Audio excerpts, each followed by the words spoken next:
Jadi ini gue baru baca thread tadi siang. Lu dengerin dulu deh.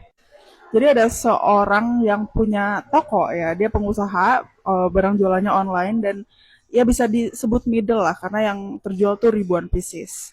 Nah dia tuh punya sahabat yang adalah gue nggak tahu sih agen properti atau yang agen KPR atau apapun itu nawarin rumah dengan harga yang oke banget. Nah, dia tuh mau, dia tuh niat, dan dia tuh punya another teman ya, sahabat lain, tapi circle-nya beda sama si agen KPR ini ya.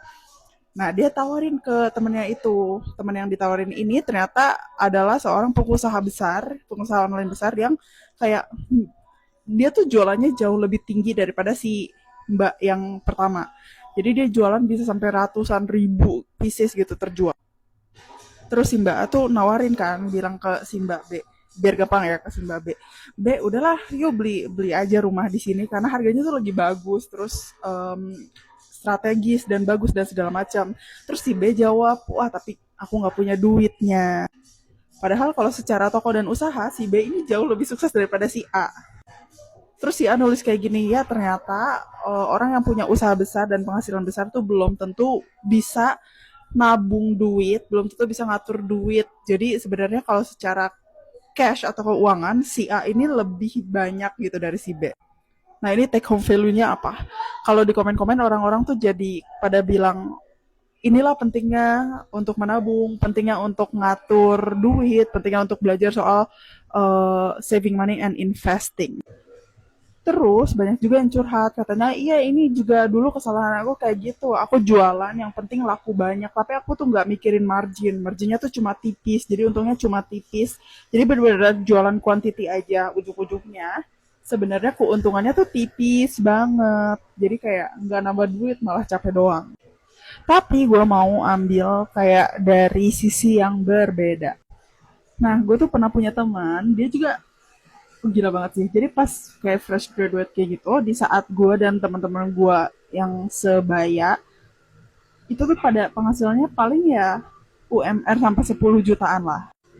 Nah, teman gue ini di saat dia mulai tuh, dia tuh udah mulai duluan. Intinya dari kuliah dia tuh udah kerja dan segala macam, dan penghasilan dia itu jauh lebih gede dari kita semua, kayak 3 kali lipat, 5 kali lipat gitu loh. Terus dia tuh nggak foya-foya, orangnya benar-benar sederhana, nggak pernah beli barang branded, terus makannya juga sederhana. Tapi dibanding kita semua, dia yang paling nggak punya duit. Dan lu tahu kenapa? Dia itu tulang punggung keluarga, dia udah nggak punya orang tua, dia harus biayain neneknya, harus biayain adiknya, biayain hidupnya, semuanya. Padahal sebenarnya kalau misalkan dia tabung dan nggak ada pengeluaran lah seperti kita kita teman-teman kita yang lain, dia pasti udah kaya raya banget. Nah kalau di sini take home values-nya apa? Kalau menurut gue sih bener-bener nggak bisa dibandingin karena timeline dan jalan hidup orang tuh beda-beda banget. Siapa tahu ya sekarang, siapa tahu ya sekarang kita yang bisa nabung, bisa segala macam, ya punya tabungan yang cukup, yang lumayan. Sedangkan teman gue ini biarpun penghasilannya banyak sekali, dia nggak bisa nabung dan mungkin baru bisa nabung kayak 5 tahun kemudian saat adik-adiknya udah lulus kuliah. Tapi ya bukan hal yang mustahil saat dia mulai nabung, dia bisa nabung jauh lebih banyak dari kita-kita yang udah nabung dari bertahun-tahun yang lalu.